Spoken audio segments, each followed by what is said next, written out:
traveling back. So there's a couple of cool stories, in the history of I'll call it code breaking, and that goes back to World War II.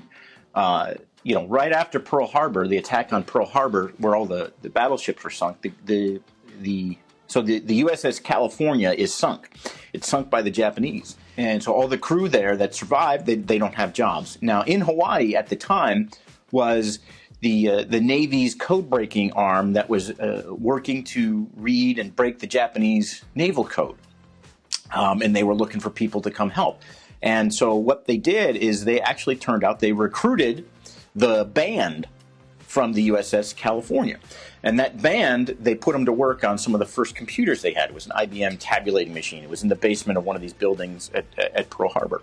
And they also put them to work trying to break the Japanese codes.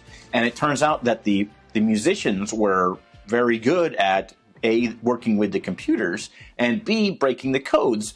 Probably because they had the ability to read music and understand and see patterns. So I always thought that was kind of a cool story, because a lot of people figure that, if I'm going to get into the cyber side of things, into cyber, I've got to be this, computer science, PhD, electrical engineer type. And that's not true. That's not true. A lot of people from all walks of life, all different backgrounds, can get involved in it. Another cool little tidbit of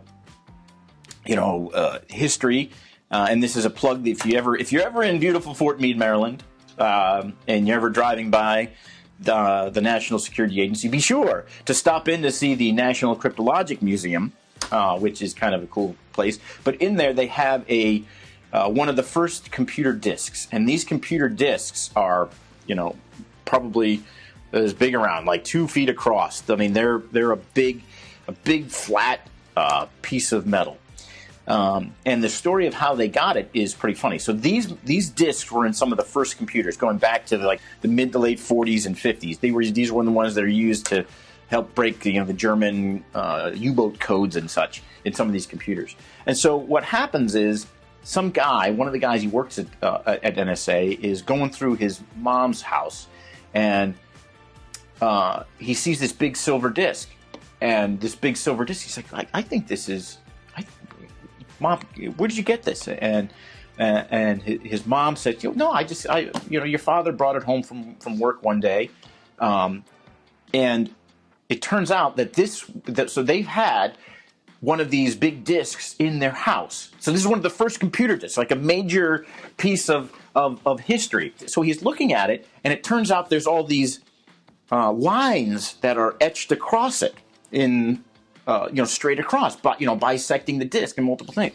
And he wondered what that was. He said, "Was that something that did that come like that? Is that how that the data was stored on this big computer disk?" And it turns out no.